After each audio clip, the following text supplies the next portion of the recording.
Hi everyone, good morning, good evening, depending from Bom where you are dia, connected. boa tarde, boa noite a todos. For joining GHI for the launch of Muito obrigado por participarem aqui junto com a GHAI. Marketing Exposed. Estamos lançando aqui o nosso relatório chamado Marketing Exposed, a Global Public Health Threat for Food Policy. I am just replacing Gloria for this little bit because Eu she is having estou substituindo aqui a Glória hoje porque ela está tendo probleminhas técnicos ali com o computador we are incredibly happy to be e estamos muito felizes de estar aqui mais uma vez apresentando esse relatório sobre a influência da indústria no mercado alimentício.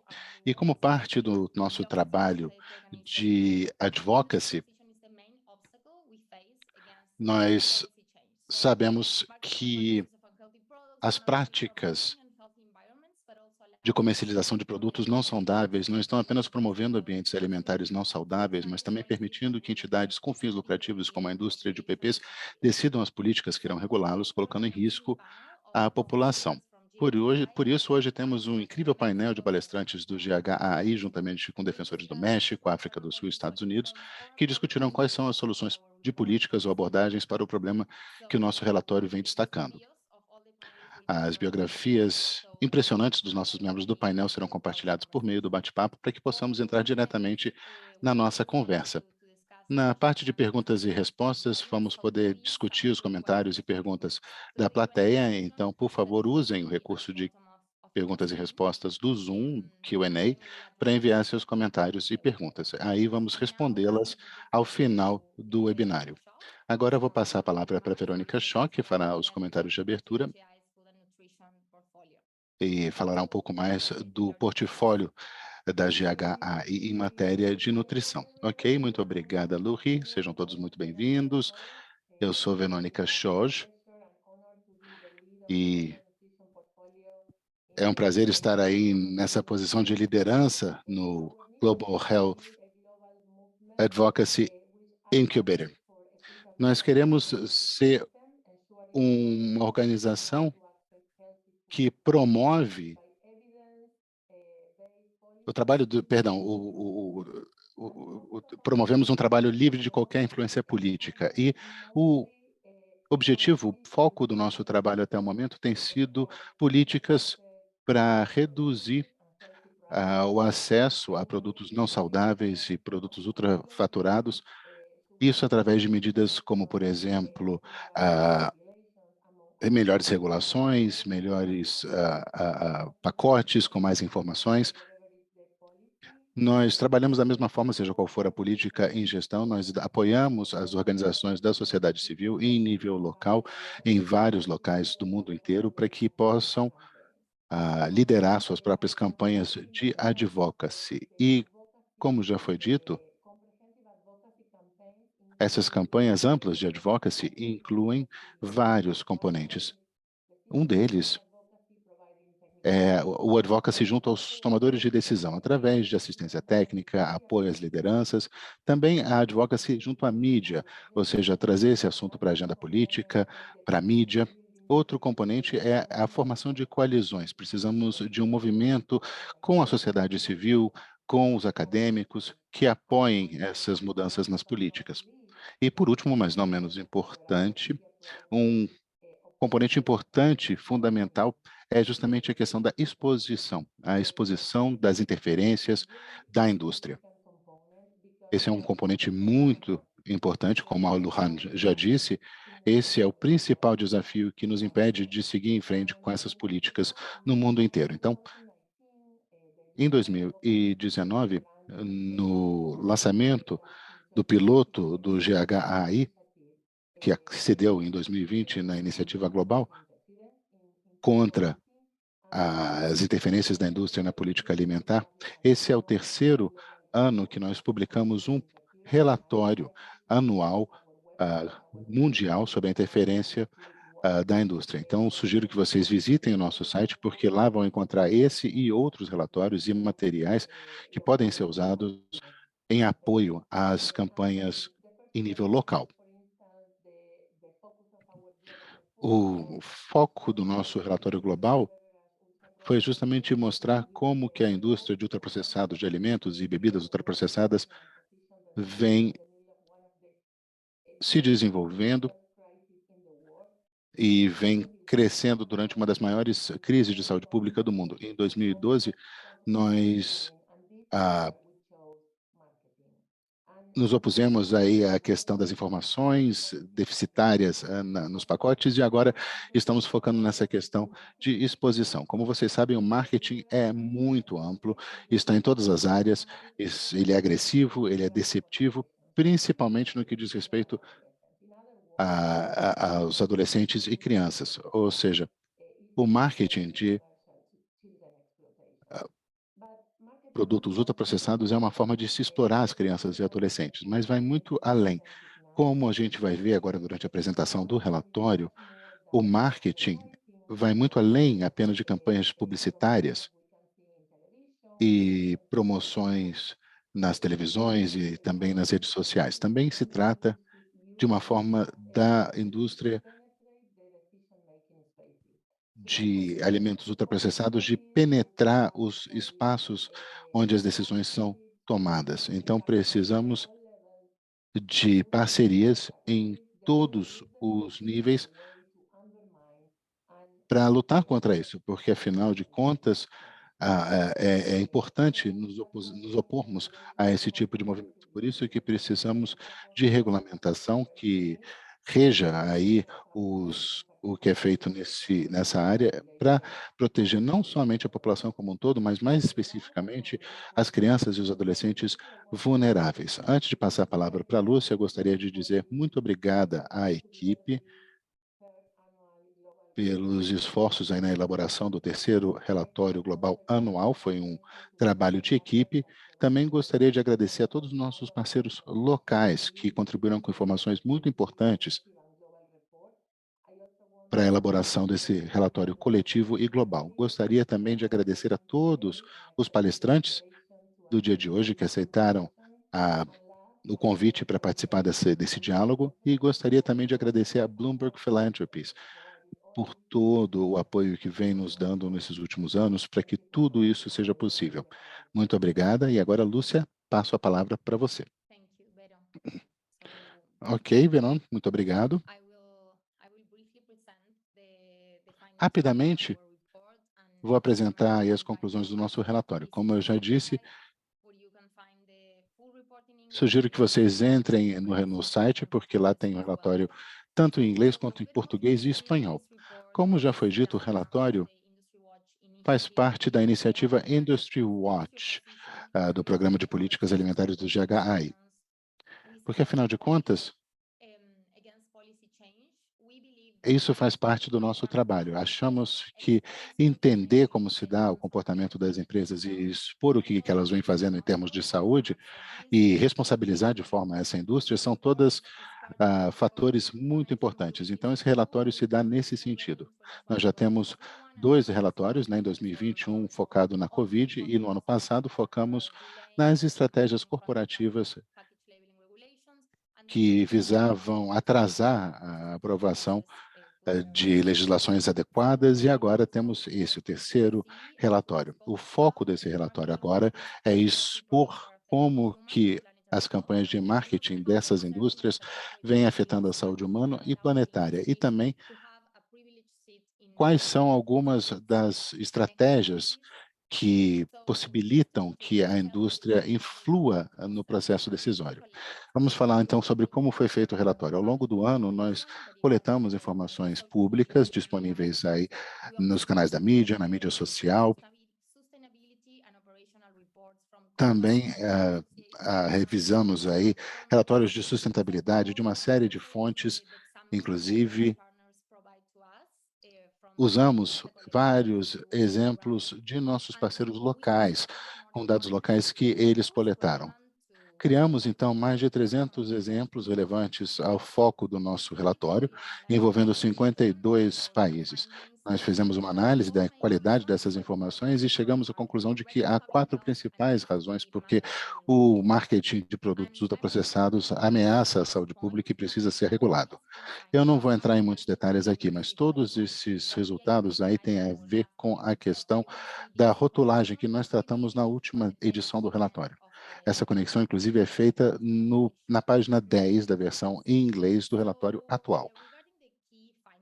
Em relação às principais constatações, são 4 razões específicas que, na nossa opinião, exigem uma ação urgente do Estado.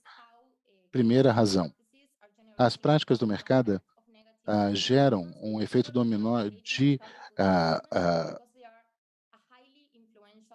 consequências negativas e são também um determinante altamente influenciante das práticas do mercado. Então, cada mercado terá políticas diferentes, né? Por exemplo, autorregulações, onde as partes se autorregulam sem responsabilização, sem transparência, também colocam o fardo das NDCs nas pessoas, e ao fazê-lo, isso acaba afetando o meio ambiente, todo o sistema alimentar, desde a semente até o garfo. E aí o que acontece é que todos os lucros ficam para eles e todas as perdas e prejuízos são socializados. Então, esse é o primeiro ponto que eu queria fazer aqui. A segunda razão é o seguinte: na realidade, é um ponto fundamental aqui do nosso trabalho. Precisamos pensar no marketing de forma mais ampla, incluindo também campanhas de promoção, de patrocínio, e também precisamos cuidar do corporate washing, porque, afinal de contas, o que eles dizem que fazem, muitas vezes, é diferente do que eles de fato fazem. Então, muitas vezes, o foco é destruir o público, destruir os políticos e se defender. A gente precisa de mais transparência. O greenwashing é fundamental, ou seja, comparação de todas as promessas que são feitas versus o que de fato acontece na vida real. A terceira razão é a seguinte: todas as práticas de marketing são insidiosas e estão por toda parte. Possibilita à indústria penetrar e enfraquecer os alimentos tradicionais, porque os produtos ultraprocessados são convenientes, estão ali sendo vendidos, promovidos, e isso acaba afetando a soberania alimentar e a tradição e cultura alimentar dos países, porque cada cadeia de produção tem uma série de outros fatores associados, por exemplo, uso de agrotóxicos, perdas de biodiversidade, efeitos nas comunidades e etc. Por último, a última razão é como nós estamos vendo a indústria de alimentos ultraprocessados agora voltar os seus olhos para as crianças e adolescentes. Então, voltam as suas práticas de marketing para esse público para aumentar ainda mais os seus lucros. A gente viu isso também na indústria de telecomunicações. A gente vê o uso de imagem de crianças, porque são usadas em campanhas de marketing, também usando crianças aí para gerar lealdade de marca desde uma idade bem desde o início da vida da criança. Então, agora a gente tem alguns exemplos, eu vou trazer alguns para mostrar para vocês, que estão aqui no relatório. A primeira razão que eu disse tem a ver com a forma como a indústria coloca o fardo dos NDCs nas pessoas, criando ou fomentando políticas voluntárias em vez de regulações obrigatórias. A gente tem uma série de exemplos aqui, são 3 na realidade, um deles da Associação de Alimentos e Bebidas do Equador, que promove a conectividade, atividades educacionais, inclusive sobre doenças não transmissíveis. Ano passado, também, a ANFAB fez um compromisso em relação ao marketing responsável. Isso acabou gerando uma série de novos compromissos sobre marketing responsável em outras empresas, como, por exemplo, a Nestlé. E estamos vendo que a indústria está dizendo que tem um papel a desempenhar na política de alimentar. Nós sabemos que esses sistemas são todos interrelacionados, interconectados. A Coca-Cola e a Unilever, por exemplo, diziam que deveria haver um acordo aí global para cortar a poluição de plástico, enquanto que, ao mesmo tempo, são 2 dos principais poluidores do mundo. em termos de produtos plásticos. Na segunda-feira da semana passada, começaram a negociar, então, esse tratado, e sabemos que a Coca-Cola, inclusive, está atuando no Uruguai durante a negociação desse acordo. Próximo slide. Esse aqui tem a ver com corporate washing. Esse exemplo não foi incluído no relatório, mas achamos importante trazê-lo aqui para a apresentação. A Coca-Cola patrocinava a COP27 sobre mudança climática. Então, ao mesmo tempo que a Coca-Cola é a maior poluidora em termos de produtos plásticos do mundo, também patrocinava a COP. Então, foi um exemplo muito interessante. Trouxemos algumas imagens aqui da mídia social. A Nestlé também ofereceu água para o evento e a Coca-Cola também ofereceu uma série de produtos gratuitos durante essa conferência que aconteceu no Egito no início desse mês.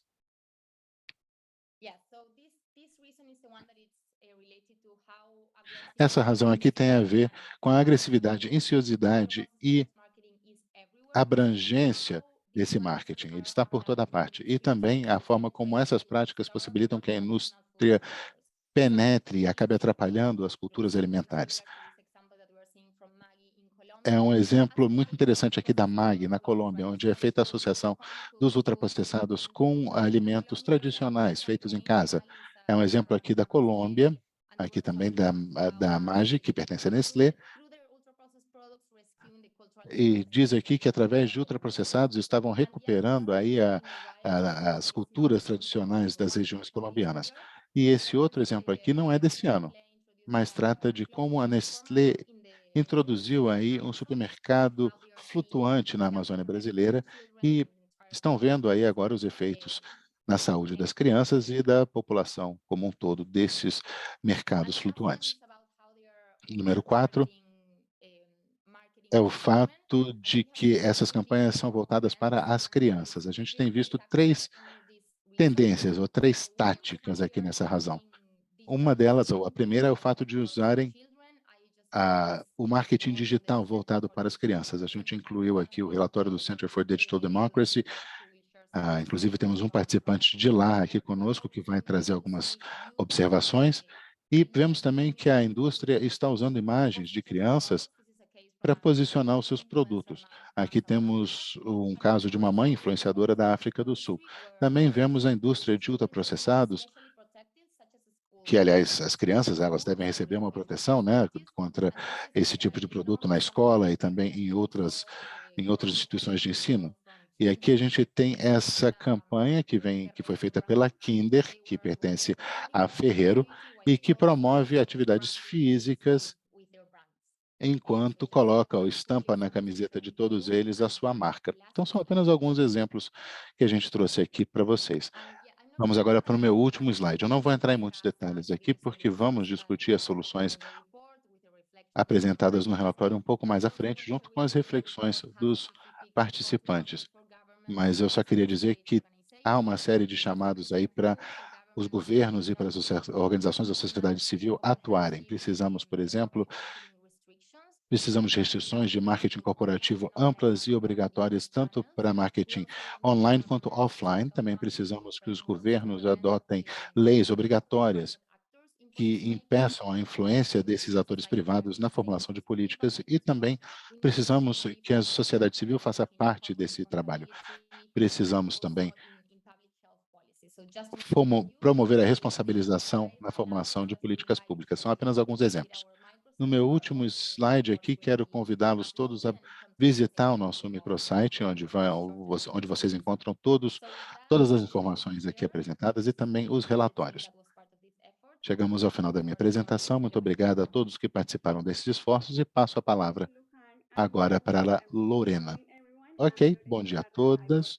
Eu sou Lorena Ibarra, sou Senior Advocacy Advisor do GHAI e vou atuar como moderadora da sessão de hoje. Então, com base nessas 4 razões aí que a Lohana acabou de compartilhar conosco, vemos que o relatório, de fato, trata de alguns problemas que são associados às práticas de marketing dos produtos ultraprocessados e suas respectivas indústrias. Agora, vamos discutir com vocês e também os nossos palestrantes vão discutir algumas possíveis soluções para esse problema. Então, vamos discutir o que pode ser feito pelas organizações da sociedade civil, como também fortalecer os governos para que estes instituam medidas obrigatórias para que não se normalize essa prática tão insidiosa mencionada pela Lujan. Então, nós convidamos uma série de pesquisadores e ativistas para discutir esse problema. Vamos agora chamar o Petronel Kruger, da África do Sul. Ele vai falar aí sobre o que o grupo deles vem fazendo nesse sentido. Então, mais uma vez, Petronel, muito obrigado pela sua participação. E com base na sua experiência e o trabalho da Priceless, quais seriam algumas oportunidades regulatórias e talvez soluções de políticas que vocês já tenham identificados aí para regular o marketing de alimentos não saudáveis, considerando-se que muitos dizem que são práticas legais e que não deveriam ser reguladas ou sujeitas à regulação, porque, de fato, tudo isso aí já foi discutido. Ok, muito obrigada pelo convite. Eu tive o privilégio de ler a cópia do relatório e fico muito feliz de ver aí, de ver tantos temas incluídos aí no relatório. Eu sou advogada de saúde pública na Universidade de Aposiran, numa organização chamada Priceless, e já fizemos alguns estudos qualitativos e já trabalhamos com alguns formuladores de política em nível local. A primeira questão que eu gostaria de tratar, e que eu acho que é muito importante, é que é importante saber que, muito embora as empresas digam, e até ponto de vista estejam certas, de que tem uma grande área de atuação do ponto de vista legal, é o que chamamos de discurso comercial, a lei, na realidade, muda o tempo todo, e a lei deve, a todo momento, refletir os valores sociais. Nós temos visto ações de marketing em várias indústrias sendo reguladas com sucesso para, por exemplo, proteger as crianças de conteúdos adultos, para proteger os consumidores em setores, por exemplo, farmacêuticos, uma questão aí de alfabetização da plateia, né, e também houve uma série de restrições em relação a marketing de produtos de álcool e de tabaco. Desde a década de 70, temos visto várias regulações bastante abrangentes que vêm sendo aprovadas nessas áreas aí, que são aprovadas pelo governo e também pelos tribunais. Vou falar então um pouco da questão da África do Sul. As empresas de tabaco, elas questionaram a restrição do marketing desses produtos na África do Sul. E o tribunal disse o seguinte: olha, desde que você consiga comprovar que essa política que está sendo questionada, ela é baseada em políticas e está atendendo a algum tipo de interesse, nesse caso a promoção da saúde pública, se você puder mostrar que esse é um passo necessário para o sucesso da política, aí tudo bem. E nós vemos nos relatórios que isso, na realidade, acaba acrescentando aí uma evidência cada vez maior de que nos mostra que a gente precisa, de fato, alterar o ambiente legislativo, principalmente no que diz respeito a grupos vulneráveis, como crianças, que nem sempre têm a capacidade de distinguir entre mensagens verdadeiras e comerciais. Aqui na África do Sul, eu imagino que em outras áreas, devemos refletir sobre isso juntos, porque o marketing ele é, de fato, pervasivo, insidioso e agressivo. Então, em vez de ser regulado de uma perspectiva específica, embora, de fato, deve existir algum setor aí, algum órgão responsável, né? Por exemplo, temos aí canais de mídia lineares, também campanhas de marketing em transporte público. Então, são necessárias novas medidas para opor essas questões. Por exemplo, serviços de mídia como Netflix, Amazon Video. Nesses casos, o algoritmo na mídia social conhece o usuário melhor do que o próprio usuário se conhece.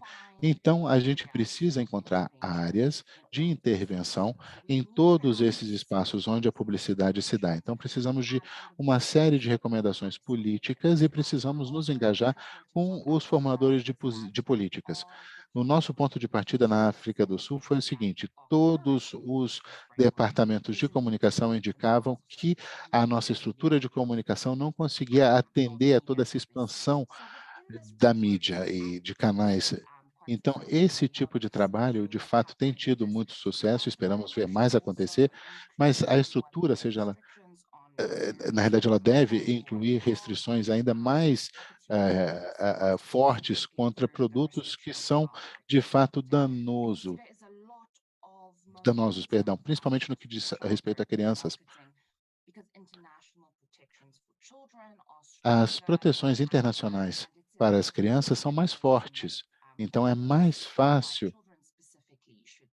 deixar claro por que as crianças, especificamente, devem ser protegidas. Precisamos também nos engajar com outros atores, por exemplo, os ministérios de educação, secretarias de educação, para que haja patrocínio, para que, perdão, o patrocínio não seja permitido quando vem dessas indústrias. Precisamos trabalhar com o nível municipal para que as campanhas comerciais sejam adequadas e não estejam próximas a áreas frequentadas por crianças, por exemplo.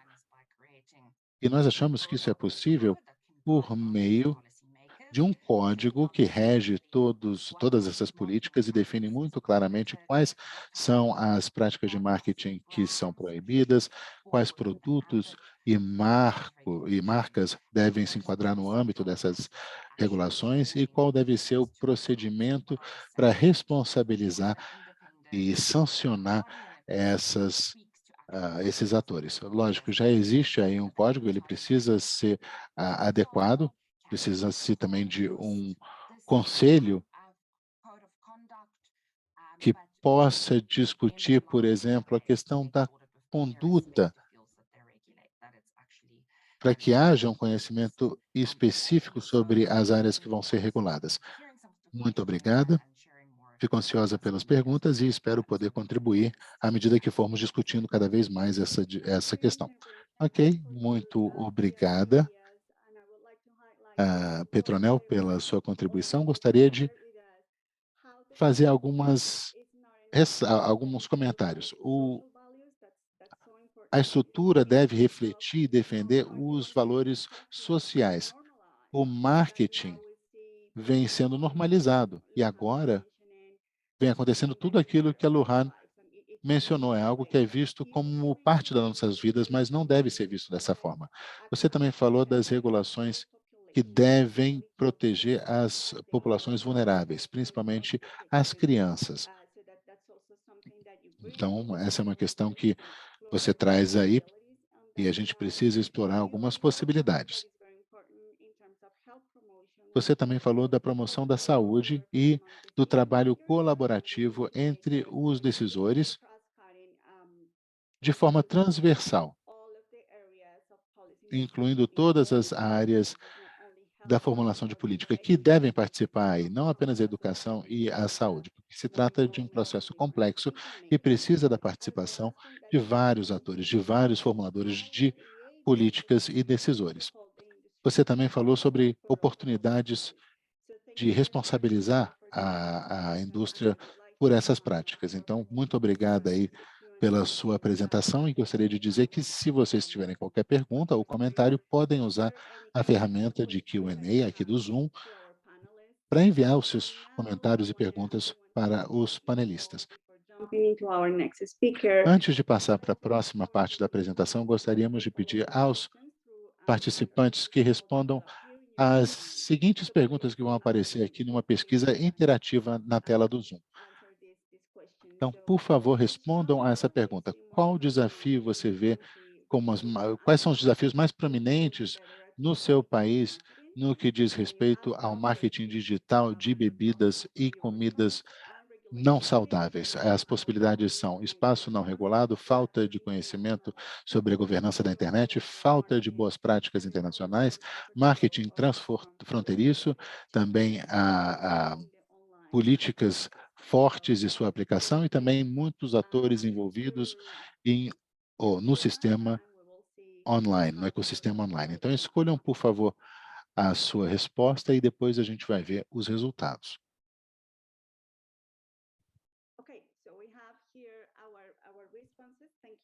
Ok, temos as respostas. Obrigado pela participação. 53% das pessoas que responderam identificaram o espaço não regulado como a parte mais desafiadora, mais difícil de se lidar, o fato de que o espaço não é regulado. Então, chamamos o Jeff Chester, dos Estados Unidos, para participar aqui. Muito obrigado, Jeff, pela sua participação e por compartilhar conosco a sua experiência. Ano passado, o Center for Digital Democracy lançou um relatório que focava aí nas relações entre a empresa ou indústria alimentícia e de tecnologia, principalmente no que diz respeito a veiculações voltadas às crianças. Com base na sua experiência, no seu trabalho, poderia falar para nós como as organizações da sociedade civil podem atuar para fortalecer a regulação em relação ao marketing dessas indústrias e também falar um pouco sobre a questão da ética nessa discussão. Ok, obrigado e meus parabéns aí pelo relatório. Temos aí inteligência artificial, realidade virtual, ah, aplicativos de geolocalização, tudo isso faz parte do arsenal de ferramentas digitais da indústria contra nós. São técnicas interconectadas com outras técnicas num sistema que existe globalmente, incluindo países e regiões inteiras, e que muitas vezes se alastra pelo mundo inteiro. O marketing hoje em dia tem a ver com a estruturação das nossas identidades, das nossas emoções por parte dessas empresas e indústrias. Temos uma oportunidade muito importante aqui, porque vemos uma transição, principalmente por causa desse aumento da pressão por práticas de dados e por regulações mais sólidas. Então, existe uma pressão, mas sem regulação e sem responsabilização, esses esforços vão continuar, esse trabalho vai continuar. Todos os atores, por exemplo, Meta, Google, empresas de e-commerce, publicitários, todos se transformaram agora em empresas de publicidade que usam Big Data. A estrutura da indústria mudou. Isso não vale apenas para essa indústria, né? Todos sabem que as mudanças afetaram também os serviços financeiros, os serviços farmacêuticos, todos incorporaram essas técnicas lançadas pelo Google e pelo Facebook para se valer de todas as informações atualmente disponíveis sobre nós. E justamente porque sabem que conseguem se conectar conosco, conseguem nos rastrear, conseguem nos monitorar, conseguem nos influenciar a qualquer momento do dia. E é justamente por isso que agora tem o que chamam de rastreamento omnicanal, onde o rastreamento das pessoas é feito por vários dispositivos, usando, por exemplo, computadores, tablets, celulares, etc. Essas técnicas e essa estrutura da indústria, na minha opinião, constituem ameaças, mas também constituem uma oportunidade para melhorar as políticas, porque todas essas práticas, e muitas delas já foram discutidas aqui nessa apresentação, eu acho que acabam tornando também essas indústrias muito vulneráveis, porque coletam informações de todos, inclusive de crianças, estão sempre nos monitorando, inclusive onde estamos, e para isso utilizam as ferramentas mais avançadas, né, o que eles chamam de neuromarketing, para tentar influenciar a nossa mente subconsciente, as nossas emoções, de uma forma que até então nunca havia sido feita. Lançam mão do que os reguladores chamam de padrões sombrios, ou seja, um ambiente virtual que não é muito claro, e dessa forma a gente acaba entregando cada vez mais informações. E também usam conteúdos que eles entendem como subconscientes, usando aí, por exemplo, a realidade virtual, o próprio metaverso faz parte dessa estratégia. Tudo que eles fazem, na minha opinião, os torna também altamente vulneráveis a práticas de exposição, de regulação e também campanhas de pressão. Rapidamente, eu vou falar de algumas técnicas que eles usam. Eu sei que vocês já devem conhecer, mas são técnicas que entram nessa discussão e que devem ser consideradas. Todas as empresas usam Big Data. Então, por exemplo, a Pepsi, McDonald's, Coca-Cola, todos esses vêm investindo em tecnologias publicitárias, que chamam de AdTech, de última geração.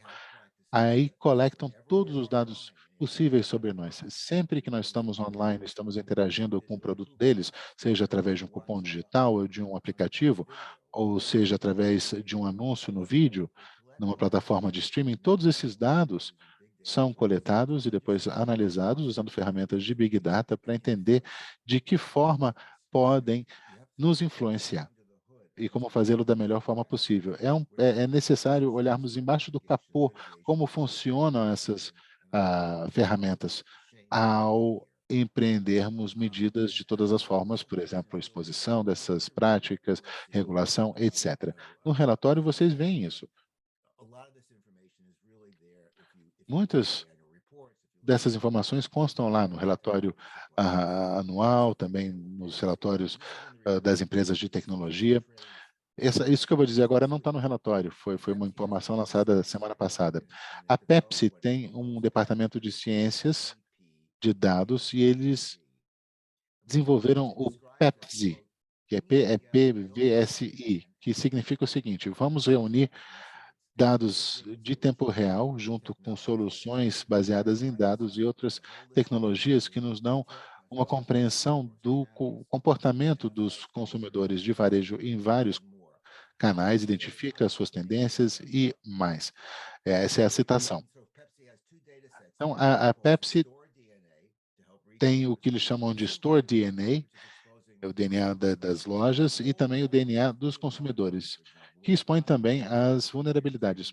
Outras empresas, como a Mondelez, por exemplo, se vocês entrarem na internet e procurarem Mondelez e Google Cloud, vão inclusive ver um outro exemplo muito importante de como eles usam Big Data.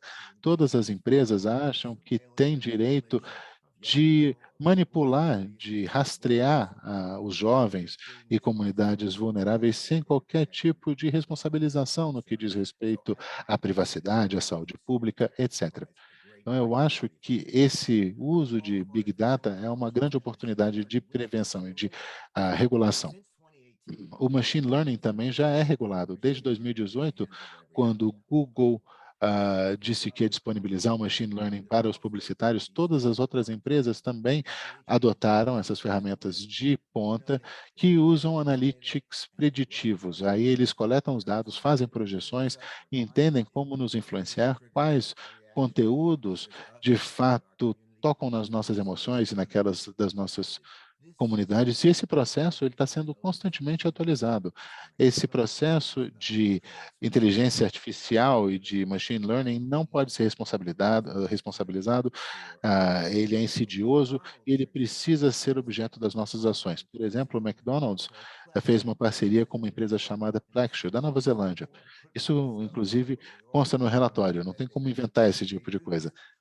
Nós sabemos que eles fazem o seguinte: um dos recursos aí da tecnologia da Plexure, que na realidade é o principal cliente deles, é a habilidade de gerar conteúdo de marketing personalizado que faça sentido para cada pessoa e com maior propensidade, maior probabilidade de liberar dopamina, trazendo prazer. E é isso que eles fazem, eles querem fomentar o desejo dos consumidores. A McDonald's sabe, por exemplo, que a tecnologia deles lá no app foi concebida, foi desenhada para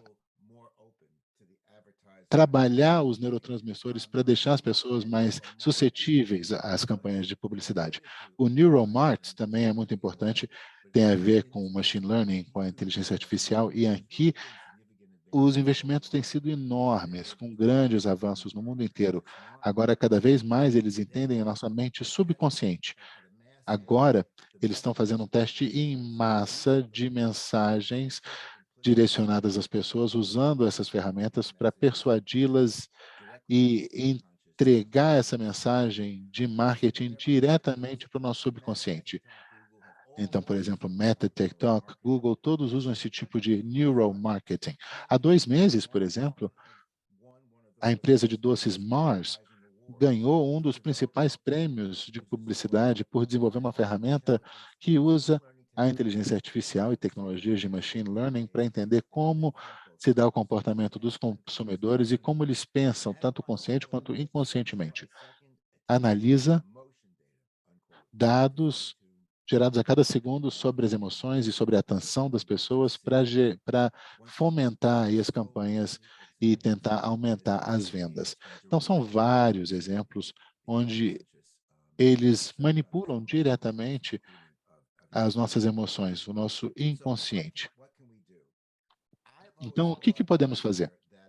Olha, eu sempre digo que o calcanhar de Aquiles dessa indústria aí é a questão da privacidade. A minha empresa ajudou ou contribuiu para a única regulação nesse sentido aqui nos Estados Unidos, que cobre crianças de 12 ou menos anos, ou menores, já existe há uns 30 anos. E se você cortar o acesso aos dados, você consegue, de fato, um grande impacto. Então, é possível você fazer uma reclamação aí, dizendo que os dados estão sendo utilizados para fomentar práticas nocivas contra as crianças. Há também vários defensores das questões de privacidade que eu acho que podem ajudar os defensores de alimentos e bebidas saudáveis nessas campanhas. Lá nos Estados Unidos, eles estão considerando a regulação do que eles chamam de surveillance advertising. Foi feita uma solicitação, então, para que esses dados aí sejam regulados, principalmente no que diz respeito às crianças e jovens. As leis de publicidade vão além apenas de coletar dados, usam também neuromarketing, realidade virtual, e por causa disso, vocês devem sim recorrer às autoridades para que elas façam investigação, porque são todas práticas muito úteis. Além da questão da privacidade e da atualização das leis publicitárias. Aliás, todas essas técnicas de coleta de dados também acontecem nas plataformas de streaming de vídeo. Então, as pessoas usam muito essas plataformas em casa, não é só o YouTube, mas também outras plataformas em vários dispositivos. Esses dados todos são coletados. E se houver uma entidade que regula a mídia nesse país, então é mais uma oportunidade de agir. E cada vez mais essas empresas também estão firmando parcerias. Por exemplo, a Microsoft adquiriu a Activision. E aí nós questionamos isso por causa da questão das crianças. A Activision faz muito marketing de junk food para as crianças. E esse é um momento em que podemos intervir e colocar uma pressão aí. Talvez não dê em nada. Me parece que a Federal Trade Commission não vai autorizar essa fusão. Então, são algumas técnicas que eu acho que a gente deve considerar em conjunto, coletivamente, para dar uma mensagem contundente para essa indústria, que a gente sabe o que eles estão fazendo e eles não vão se safar. Ok, Jeff, muito obrigado aí por compartilhar todo esse conhecimento, toda essa experiência conosco. Realmente é impressionante o que você nos disse. Eu estava pensando aí nesse ciclo vicioso comercial dos quais nós fazemos parte enquanto consumidores, muitas vezes sem perceber. É um ciclo de marketing viral perdão, de marketing digital. E quando falamos de marketing digital, não é só o marketing em si, mas também práticas subconscientes ou voltadas para o nosso subconsciente. Você falou da questão da transparência, da responsabilização, porque precisamos agir para entender o que está por trás desse marketing digital, como é que eles estão manipulando a gente, como eles estão acessando a nossa privacidade e essas práticas de marketing, afinal de contas, acabam norteando o nosso comportamento, as nossas decisões. Então, você falou aí de vários elementos que vamos precisar refletir. Vou concluir a participação do Jeff falando aí da importância da privacidade, porque, como ele disse, a nossa privacidade é o calcanhar de Aquiles dessa indústria. Então, temos espaço aí para questionamento, para regulação nesse sentido. Muito obrigada, Jeff, pela sua participação, por compartilhar conosco a sua experiência. Passando aqui para a próxima parte, gostaria de pedir que os participantes compartilhem no chat um exemplo de prática de marketing que tenha sido utilizada ou que tenha acontecido aí no seu país. Compartilhem isso conosco aqui no chat. Aí a gente vai depois avaliar todos os exemplos que foram incluídos.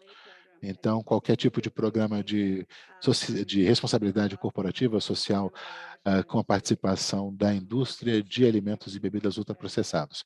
Qualquer exemplo que vocês queiram trazer aí, é só colocar no chat, por favor. Okay, so we wanted to hear from you on the corporate responsibility programs of the industry. Queremos saber dos programas de responsabilidade corporativa, porque justamente essa é uma das práticas de mercado da indústria. Então, agora, vou passar para o espanhol, para o nosso próximo palestrante. Alejandro, muito obrigado por participar conosco, por compartilhar a experiência que vocês tiveram lá no México com o seu programa El Poder del Consumidor. Ele apresentou recentemente denúncias administrativas contra uma das maiores empresas de refrigerantes do mundo e teve ganho de causa, isso tudo relacionado a uma campanha de responsabilidade social e corporativa. Então, por favor, Alejandro, pode compartilhar conosco como as ações de responsabilidade corporativa podem nos ajudar e como vocês lá no El Poder do Consumidor puderam argumentar que esses comportamentos corporativos de fato são nocivos de modo a ter ganho de causa nessa questão. Alejandro, passa a palavra para você. Ok, muito obrigado pela oportunidade e parabéns aí pelo relatório. E por começar a tratar desse tipo de tema. O que o Jeffrey falou é muito interessante sobre o uso da inteligência artificial para atingir mais profundamente alguns segmentos da população. Nós realizamos uma campanha chamada A Saúde do Planeta. Nós pedimos que as pessoas cuidassem de sua saúde e da saúde do planeta, principalmente no que diz respeito aos alimentos ultraprocessados. Usamos uma imagem do mundo, na realidade aparece aqui metade do planeta Terra cheia de lixo e outros produtos, enquanto que a outra metade aqui da tela mostra alimentos mais saudáveis que devem ser preferidos. Nesse contexto, nós fizemos uma denúncia ao final da campanha que coincidiu com a campanha da Coca-Cola, que atualmente é a maior campanha publicitária lá no México. Essa campanha da Coca-Cola leva 9 meses, tem 9 meses de duração. Isso não é muito comum. E é uma campanha principalmente de responsabilidade social e corporativa. Na realidade, nada mais é do que uma maquiagem que a Coca-Cola coloca em cima dos aspectos principais da sua campanha. A campanha diz que cuida do bem-estar das comunidades tradicionais e que fortalece as mulheres, que recicla os produtos plásticos, que cuida da água. Então, esses são os eixos que eles proclamam em todos os canais, na rádio, no jornal, nos espaços públicos, na televisão e também nas redes sociais. A campanha se chama Contigo o Amor Multiplica. E aí concluímos que precisávamos fazer alguma coisa, porque tudo que dizia ali aquela campanha, tudo era mentira. E começamos a perceber que cada um desses aspectos estava sendo maquiagem. Quando eles falavam de bem-estar da comunidade, na realidade não era nada daquilo. A questão das mulheres indígenas é um grande problema, principalmente nas comunidades. Quando dizem que protegem a água, não, porque na realidade a Coca-Cola é uma das empresas que mais extrai água, inclusive em áreas de estresse hídrico tremendo. Nós tivemos inclusive uma falta de água muito forte numa das cidades no norte do nosso país, a cidade de Monterrey, e 3 empresas ligadas à Coca-Cola estavam entre as 10 empresas que mais extraíam água. Inclusive, o presidente determinou que parte dessa água fosse direcionada à população. Ou seja, as 3 empresas que trabalhavam para a Coca-Cola em Monterrey extraem 4 vezes mais água do que havia sido autorizado para toda a população do estado. Também a questão dos plásticos e reciclagem de materiais plásticos, porque sabemos que plástico é um dos principais contaminantes, né? Falam aí de fortalecimento das mulheres, mas nós fizemos uma análise para ver quantas mulheres trabalham em cargos de liderança na Coca-Cola e vimos que não há diferença. Então, em cada uma dessas alegações, ou sobre cada uma dessas alegações, nós fizemos um vídeo, junto com a denúncia formal, que foi objeto de meses e meses de trabalho. Aí nós contrapusemos o que a Coca-Cola faz e a resposta que nós tínhamos, retratando a realidade, usando inclusive dados, informações estatísticas, para mostrar que a Coca-Cola de fato estava mentindo. Isso acabou fazendo com que a gente apresentasse a denúncia em 2 frentes, na realidade. Primeiro, no âmbito da saúde, porque aí a gente precisou mais de testemunhos.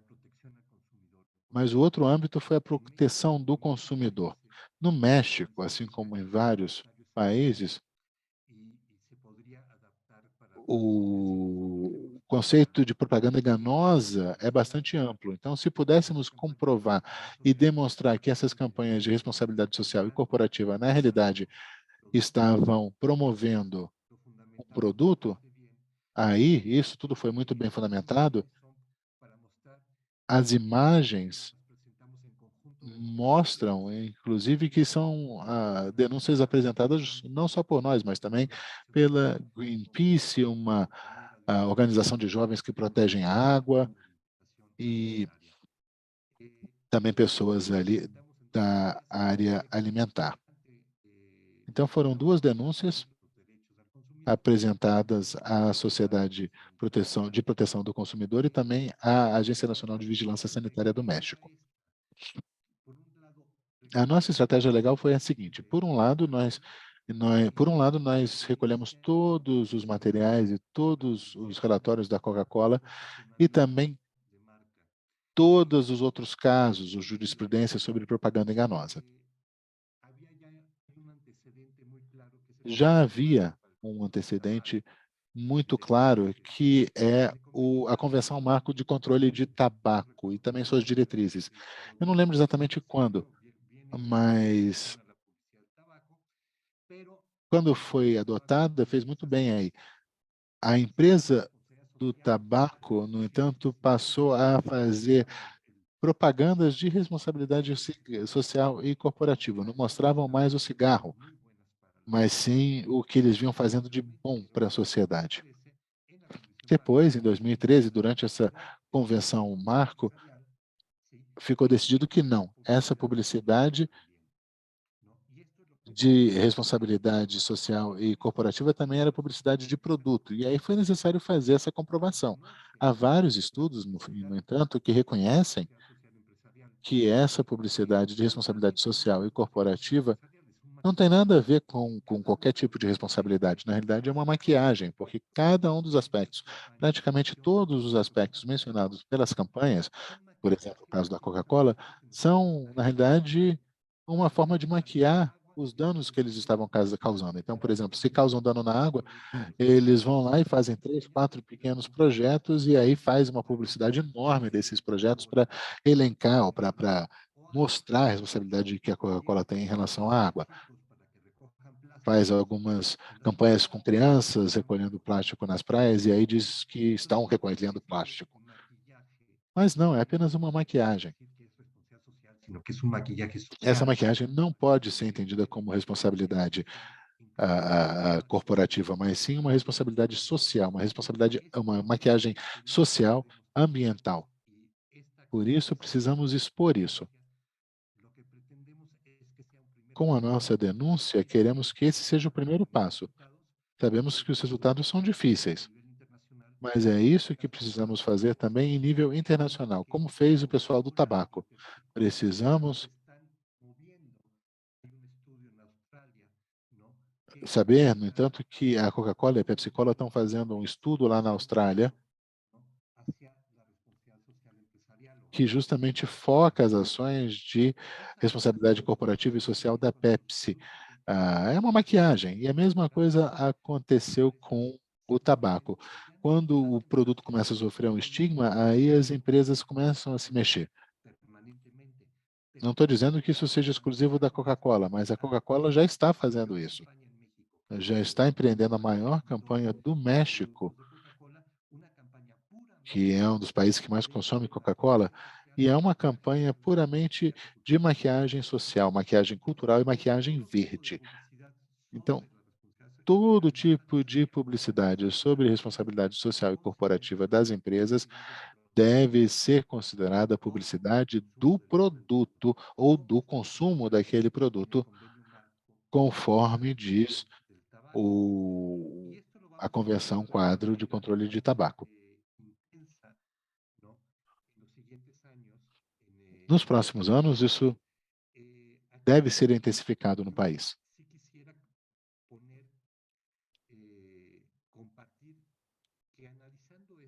Agora, eu queria dizer o seguinte. Ao fazer essa análise, a hipótese é que as campanhas de sociedade, de responsabilidade social e corporativa são muito mais poderosas do que as campanhas de promoção do consumo do produto em questão. Primeiro, porque, por um lado, está, sim, promovendo o produto e, ao mesmo tempo, está posicionando a marca e a indústria de uma forma que possibilita uma grande penetração. Aqui, no México, no rádio, você só ouve música da Coca-Cola. A campanha, né? Com a Coca-Cola, o amor se multiplica. Com a Coca-Cola, se refloresta. Com a Coca-Cola, se cuida a água. Com a Coca-Cola, temos bem-estar nas comunidades. Com a Coca-Cola, nós empoderamos as mulheres. Essas são as mensagens que a gente ouve o tempo inteiro no rádio. Eu acho que precisamos enfrentar isso em nível internacional, porque tem sido a ferramenta usada pelas empresas que sabem que seus produtos causam danos e sabem também que a conscientização da população sobre os danos causados está aumentando. Essa denúncia está muito bem fundamentada sobre cada um desses aspectos. O que é mais importante é que façamos essas iniciativas não só em nível nacional, mas também internacional. Essas campanhas publicitárias, na realidade, são propagandas de produtos, não caiam em propaganda enganosa. Ok, muito obrigada pela sua participação, pelas informações que você contribuiu aí para o webinar. De fato, há elementos que a gente precisa ressaltar, precisamos compartilhar. Eu acho que esse trabalho que vocês fizeram materializaram aí as possibilidades de ação disponíveis para a sociedade civil e também trata-se de um exercício de ir mais a fundo nesses elementos, além do que está sendo promovido. Então, precisamos, dessa forma, responsabilizar essas empresas. As campanhas de responsabilidade social e corporativa, na realidade, têm muito poucos benefícios e são, na realidade, maquiagens, são campanhas de uso do produto maquiados. Você, então, conseguiu fazer uma narrativa muito interessante que contrapõe a narrativa real à narrativa da indústria. Mostra que o que a indústria está fazendo é tentando tampar os danos que causa. Então, vocês conseguiram, de forma bastante habilidosa, criar essa narrativa que trata da maquiagem social, cultural e verde, e é uma iniciativa que tem muito peso e está vinculada ao que foi dito pelos outros apresentadores. Há muitos elementos do ser humano, há muitas pessoas e comunidades que estão começando a ver o efeito dessas empresas. Então, nos espaços de responsabilidade social e corporativa, precisamos entender o que de fato está acontecendo. Alejandro, você fez um trabalho excelente. Acho que temos algumas perguntas aqui dos nossos participantes no chat. Então, gostaríamos de compartilhar essas perguntas com vocês agora. Vou ler as perguntas que a gente recebeu. Algumas talvez já tenham sido respondidas no chat, outras não. Vou passar agora para o inglês. Algumas das perguntas que foram enviadas aqui para o chat e para o recurso de perguntas e respostas já foram respondidas por alguns dos apresentadores. Mas eu gostaria que saber se tem alguma pergunta que não tenha sido respondida ainda no chat. Temos uma pergunta aqui sobre as práticas éticas e se existe a possibilidade na regulação de trazer essas práticas éticas e essa questão da responsabilidade para a indústria de alimentos. Então, temos 2 minutos aí para vocês responderem. Então, talvez Petronel possa falar primeiro, depois o Jeffrey. Petronel? Na realidade, eu quero saber o que o Jeffrey vai dizer sobre isso. A minha resposta é a seguinte: no mundo perfeito, com condições perfeitas, não precisamos que as empresas sejam éticas, porque haverá toda uma regulação garantindo isso.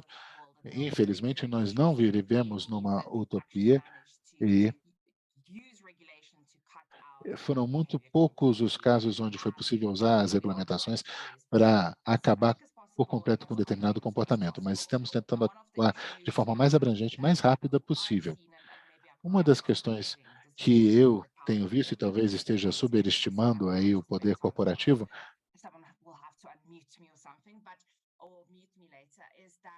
eu não sei quanto tempo eu tenho para falar disso, então, por favor, me mutem se acabar meu tempo. Nós estamos tentando regular, por exemplo, algumas das fontes de mídia não lineares. Temos alguns países de renda baixa e pequena e média que estão se reunindo, por exemplo, em plataformas como o Facebook, para que as empresas, para pressionar as empresas a entregar parte aí da sua propriedade intelectual. Agora, em termos de regulação, a gente também tem que levar em consideração a participação dos políticos, que também fazem parte do Facebook, por exemplo. O Jeff falou muito disso, e como advogada, se eu não sei da regulação, eu preciso aprender, né? Muitas vezes eu sofro dessa mesma lacuna de conhecimentos. Ok, Petronel. Jeff, agora passamos a palavra para você. O que você tem a nos dizer sobre práticas de ética e accountability. Como proteger a privacidade das crianças sem identificá-las na internet? Será que isso necessitaria de coleta de dados? Jeff, são uma série de questões éticas aqui. E isso reflete o grande trabalho que o Alejandro e todos os colegas já fizeram aí para expor essas campanhas. A indústria, por um lado, nunca teve tanto poder, mas também nunca teve tão vulnerável, na minha opinião. Na minha experiência de ativista nos Estados Unidos, vemos que há muita falta de advocacy, falta de organização, principalmente no que diz respeito às questões de Big Data no setor alimentício. Então, elas estão se safando. Agora, em 2017, a União Europeia aprovou a Lei Geral de Proteção de Dados e dessa forma foram incluídas uma série de questões aí sobre privacidade, marketing digital. No Reino Unido foi aprovado o Design Code que regula a atuação aí das mídias sociais. O estado da Califórnia também aprovou um projeto de lei nesse sentido. Mesmo com essa loucura no Congresso americano, há uma série de leis bipartisãs que regulamentam o que pode ser exposto a crianças com menos de 17 anos. Então, são vários exemplos no mundo inteiro. Vemos as empresas atuando em várias áreas, né, na América do Sul, na Ásia. Há muito material. E eu acho que expor tudo isso aí para o público, para os reguladores, para as autoridades, é sim importante, mas também precisamos, como estratégia, nos engajar com os publicitários. A World Federation of Advertisement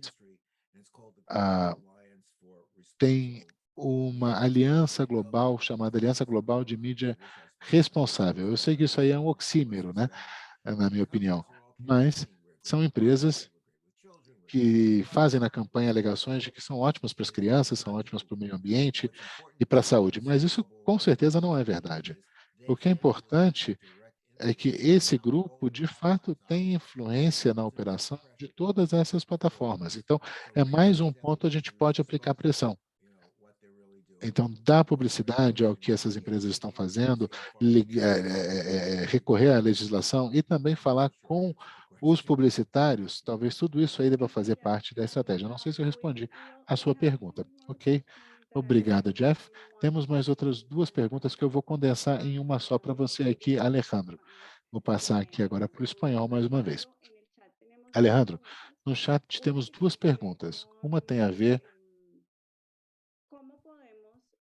com o seguinte: como argumentar contra as práticas da Coca-Cola? A pessoa que está fazendo essa pergunta disse que a Coca-Cola agora está migrando para vasilhames retornáveis, né, com esse foco ambiental. E a pergunta é como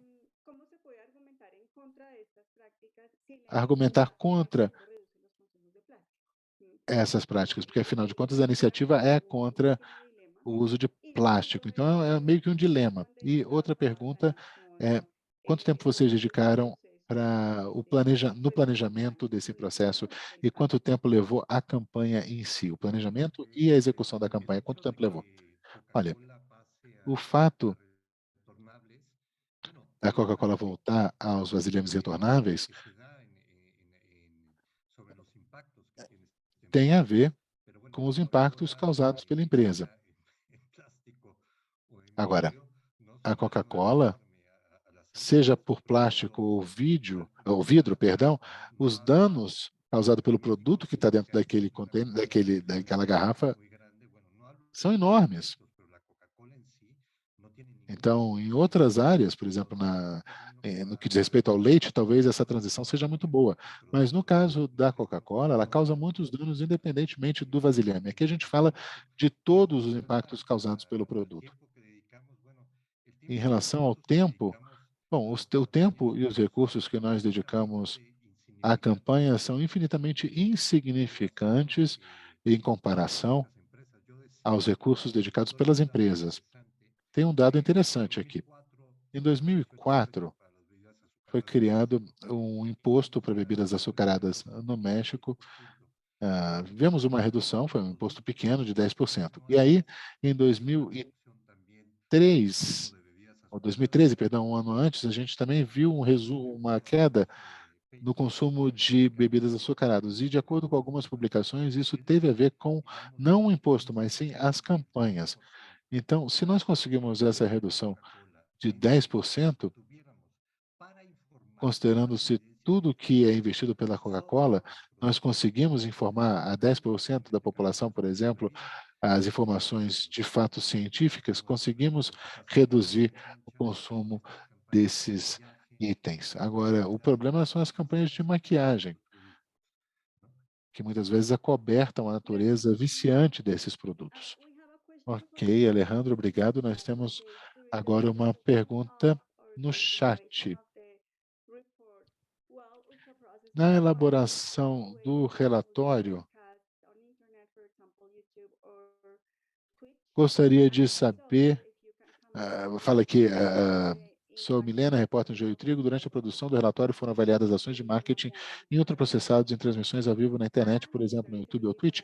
Se sim, podem comentar que diferença de impacto no público tem esse tipo de ação, se comparada a outras mais tradicionais, como anúncios na TV, e se há diferença no conteúdo das publicidades veiculadas na internet e em outros meios.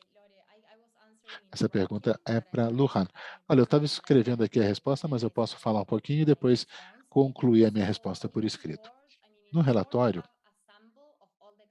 nós temos uma amostra de todos os exemplos que a gente coletou. Não tem como colocar todos os 300 exemplos no relatório. Então, no relatório, ressaltamos o uso de influenciadores crianças e adolescentes que postam, principalmente no YouTube. Não temos nenhum exemplo do Twitch. Eles postam conteúdo sobre o consumo de ultraprocessados. No relatório, nós vimos que essas plataformas de marketing digital, como TikTok, Twitch e YouTube, têm como audiência principal as crianças e adolescentes. Crianças a partir dos 3 anos que já têm acesso a tablet, por exemplo. Aí se conectam e têm exposição a todo esse conteúdo. E esse marketing, muitas vezes, é muito sutil. E aí as crianças e adolescentes que posicionam essas marcas de ultraprocessados acabam sendo vistos como modelos, como exemplos. As crianças que assistem esse tipo de conteúdo não sabem se aquele conteúdo, o uso daquele produto é pago ou é orgânico. Então, isso aí para a gente é uma questão preponderante. Ok? Obrigada, Luhan. Vamos começar agora com o encerramento. Vamos começar agora o encerramento, né? Vou mais uma vez agradecer a todas e todos os participantes por compartilharem os seus conhecimentos nesse tema aí sobre práticas e restrições de marketing. Sabemos que é um tema muito complexo e, como disse o Alejandro, essa é uma batalha que o pessoal do tabaco já teve que enfrentar, mas eles também ainda têm alguns desafios em relação ao marketing, inclusive marketing digital. Então, como inovar e criar casos aí de accountability, de responsabilização, e também como lançar mão de abordagens inovadoras para criar narrativas que consigam responder e dar o contraponto ao que a indústria vem informando, dar meio que uma comparação entre o que a indústria fala e a realidade.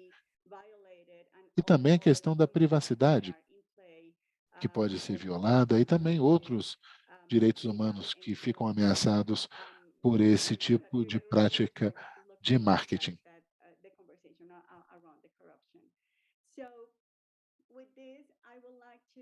Dito isso, agradeço mais uma vez a todos os participantes. Obrigada pela participação aí no lançamento do relatório. Nós temos um microsite do GHAI que vocês podem visitar para baixar o relatório e outros materiais. Eu vou passar, então, agora a palavra para Lucy Martinez, que vai fazer as considerações finais. Ok, obrigado, Lore. Obrigado a todos os apresentadores e colegas da GHAIFI, a Petronel, Jeffrey e Alejandro. Muito obrigado por todo esse trabalho contra essas indústrias tão poderosas, sempre visando proteger a nossa saúde, os nossos direitos humanos. E tudo isso contribui para o entendimento de que, de fato, as indústrias de ultraprocessados estão tendo consequências devastadoras sobre a nossa saúde e a saúde das gerações vindouras. De fato, é necessário agir, porque as ações não são mais opcionais. O governo precisa correr atrás do prejuízo, restringindo o marketing agressivo e não ético dos produtos ultraprocessados. Agora, não é fácil fazer isso, principalmente quando as ações do governo são neutralizadas pela indústria. Isso já foi dito antes, mas o poder de mercado dessas indústrias acaba se traduzindo em poder político, e por isso temos pouca ou nenhuma regulação nesse sentido. Por isso fica clara o poder dessas empresas. Alguns dos participantes disseram que essas corporações, de fato, são gigantescas em alguns casos, né? É uma indústria enorme. A empresa o setor de alimentos e bebidas chega a todo mundo, né? Cobre todos os habitantes da Terra. Todos precisam comer e beber. Então, o marketing é o que fomenta esse crescimento da indústria. Por exemplo, a Coca-Cola gasta 4 bilhões de dólares por ano em ações de marketing. E é por isso que essas tentativas de restringir o marketing de ultraprocessados são uma ameaça existencial à Coca-Cola, Nestlé, Mars e outras empresas. E é por isso que a indústria tem buscado a autorregulação. Ontem, por coincidência, a Nestlé anunciou que baniria os anúncios de produtos com muito açúcar para crianças com menos de 16 anos. Então, atualizaram a política deles e agora dizem que não vão mais direcionar esse tipo de campanha para, por exemplo, biscoitos e refrigerantes para crianças com menos de 16 anos. Isso se suplementa às iniciativas autorregulatórias da indústria. Não sei se é uma resposta ao nosso relatório, talvez seja por isso, mas, na minha opinião, eu acho que tem mais a ver com é uma resposta ao trabalho que vocês têm feito para expor as consequências nocivas desse tipo de marketing e também todas as ações que temos empreendido, como, por exemplo, informações no pacote, também impostos, etc. Por isso que o GHAI vai continuar apoiando as organizações de sociedade civil que estão lutando contra a grande influência dessa indústria. Nós temos vários esforços transnacionais, como vocês sabem, nós fazemos parte da campanha antitabagista para crianças, temos um longo histórico de combate a grandes indústrias com muito sucesso. Sabemos que todas as indústrias usam a mesma estratégia e cada vez mais ampliam a sua participação na formulação de políticas. E em muitos locais do mundo, a participação da sociedade civil vem caindo. A participação das empresas na política é algo que vem sendo normalizado cada vez mais. E, então, por isso, precisamos de esforços contundentes para desnormalizar tudo isso. O GHAI está pronto para trabalhar junto com as organizações da sociedade civil para combater essas práticas nocivas da indústria. Estamos abertos aí para receber comentários de vocês, ideias sobre o que podemos fazer para expor cada vez mais essas ações, essas práticas e garantir a priorização da saúde humana e não dos lucros corporativos. Mais uma vez, obrigado a todos os apresentadores e todos os participantes. Passo mais uma vez a palavra para você agora, Lorena. Ok, gostaria de agradecer também aos intérpretes e também a toda a equipe da GHAI pelo apoio logístico e por todo o trabalho que foi necessário para elaborar esse relatório. A gravação desse evento vai estar disponível nos 3 idiomas no nosso microsite. Então, muito obrigado pela participação mais uma vez. Desejo um ótimo fim de ano a todos e todas e nos vemos da próxima vez.